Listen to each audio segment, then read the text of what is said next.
Hi friends, അസ്സലാമു അലൈക്കും. Welcome back to my channel. എല്ലാവർക്കും നമസ്കാരം. അപ്പോൾ ഞാൻ ഇന്നിവിടെ വന്നിട്ടുള്ളത് മുതിര ചമ്മന്തിയുടെ റെസിപ്പിയുമായിട്ടാണ് കേട്ടോ. അപ്പോൾ ഇഡ്ലിയുടെയും ദോശയുടെയും ചോറിൻ്റെയൊക്കെ കൂടെ കഴിക്കാനായിട്ട് വളരെ ടേസ്റ്റി ആയൊരു ചമ്മന്തിയാണ് കേട്ടോ ഇത്. അപ്പോൾ നമുക്കിത് എങ്ങനെ ഉണ്ടാക്കാം, നമുക്ക് വീഡിയോയിലോട്ട് പോയി നോക്കാം. അപ്പോൾ അതിനായിട്ട് ഞാൻ ഈ ഒരു പാത്രത്തിൽ കുറച്ച് മുതിര എടുത്തിട്ടുണ്ട്. നമുക്ക് നന്നായിട്ട് ഇത് വറുത്തെടുക്കണം കേട്ടോ. അപ്പോൾ ഞാൻ സ്റ്റൗ ഓൺ ചെയ്തിട്ട് അതിന് മേലേക്ക് ചട്ടി വെച്ച് കൊടുക്കുകയാണ്. ചട്ടി നന്നായി ചൂടായതിനു ശേഷം ഞാൻ അതിലേക്ക് എടുത്തു വെച്ചിട്ടുള്ള മുതിര ചേർത്ത് കൊടുക്കുകയാണ് കേട്ടോ. എന്നിട്ട് നമുക്ക് മുതിര കരിഞ്ഞു പോവാതെ വറുത്തെടുക്കണം. ഞാനിതിവിടെ വറുത്തെടുക്കട്ടെ. ഇപ്പോൾ എൻ്റെ ചാനൽ ആദ്യമായിട്ട് കാണുന്നവരാണെങ്കിൽ ചാനലൊന്ന് സബ്സ്ക്രൈബ് ചെയ്തേക്കണേ. തൊട്ടടുത്തുള്ള ബെല്ലൈക്കൻ എനേബിൾ ചെയ്യാൻ മറക്കരുത്. ലൈക്ക് ചെയ്യാനും ഷെയർ ചെയ്യാനും മറക്കരുത്. അഭിപ്രായങ്ങളും കമൻറ്റുകളും കമൻറ്റ് ബോക്സിൽ അറിയിക്കുക. അപ്പോൾ ഇതിവിടെ ഏകദേശം ആയി തുടങ്ങിയിട്ടുണ്ട് കേട്ടോ. ഇതിൻ്റെ പാകം എന്ന് പറഞ്ഞു കഴിഞ്ഞാൽ നമ്മൾ കടയിലൊക്കെ വറുത്തെടുക്കുമ്പോൾ പൊട്ടിപ്പോകുമല്ലോ, അങ്ങനെ പൊട്ടിത്തെറിക്കാൻ തുടങ്ങുമല്ലോ. ആ ഒരു പരുവാകുമ്പോൾ നമുക്ക് ഇത് ഓഫ് ചെയ്യാം കേട്ടോ. അപ്പോൾ ഇതിവിടെ പൊട്ടിത്തെറിക്കുന്നൊക്കെ ഉണ്ട്.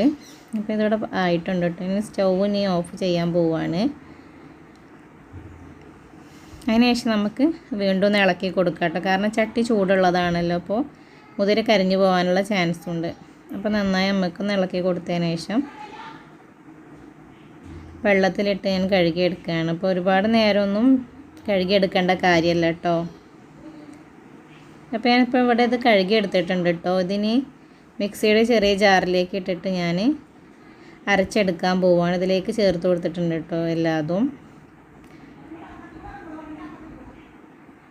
അപ്പോൾ ഞാൻ ഇതിലേക്ക് വറ്റൽമുളക് എൻ്റെ കയ്യിലില്ല, അപ്പോൾ ഞാൻ മുളക് പൊടിയാണ് ചേർത്ത് കൊടുക്കുന്നത്. അപ്പോൾ മുളക് പൊടി ഒന്ന് ജസ്റ്റ് ചൂടാക്കിയെടുക്കണം.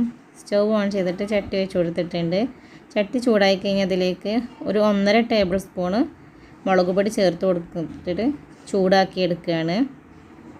അപ്പോൾ ചൂടായി വരുമ്പോൾ ഇത് നല്ലൊരു സ്മെല്ലാണ് കേട്ടോ. അപ്പോൾ നമുക്കിത് ഓഫ് ചെയ്യണം. ഇപ്പോൾ ഇതിവിടെ ആയിട്ടുണ്ട് കേട്ടോ. അപ്പോൾ ഞാൻ ഇതിലേക്ക് ചേർത്ത് കൊടുക്കുകയാണ്, മുതിരയിലോട്ട് ചേർത്ത് കൊടുക്കുകയാണ് 1.5 ടേബിൾ സ്പൂണ് മുളക് പൊടി. പിന്നെ ഇതിലേക്ക് വേണ്ടത് തേങ്ങ ചിരണ്ടിയതാണ്. ഒരു 2 പിടി തേങ്ങയാണ് കേട്ടോ ഉള്ളത്, തേങ്ങ ചിരണ്ടിയതാണുള്ളത്. അത് ഇതിലേക്ക് ചേർത്ത് കൊടുക്കുകയാണ് കേട്ടോ. പിന്നെ ഇതിലേക്ക് ആവശ്യമുള്ളത് ഒരു 1/2 ടേബിൾ സ്പൂണ് ഉപ്പാണ് കേട്ടോ. അതും ഇതിലേക്ക് ചേർത്ത് കൊടുക്കുകയാണ്. എന്നിട്ട് ആവശ്യത്തിനുള്ള വെള്ളം ഇതിലേക്ക് ചേർത്ത് കൊടുത്ത് നമുക്ക് നന്നായി അരച്ചെടുക്കാം. വെള്ളം ചേർത്ത് കൊടുക്കട്ടെ. അപ്പോൾ ഞാനിതിവിടെ ഇനി അരച്ചെടുത്ത് വരട്ടെ കേട്ടോ.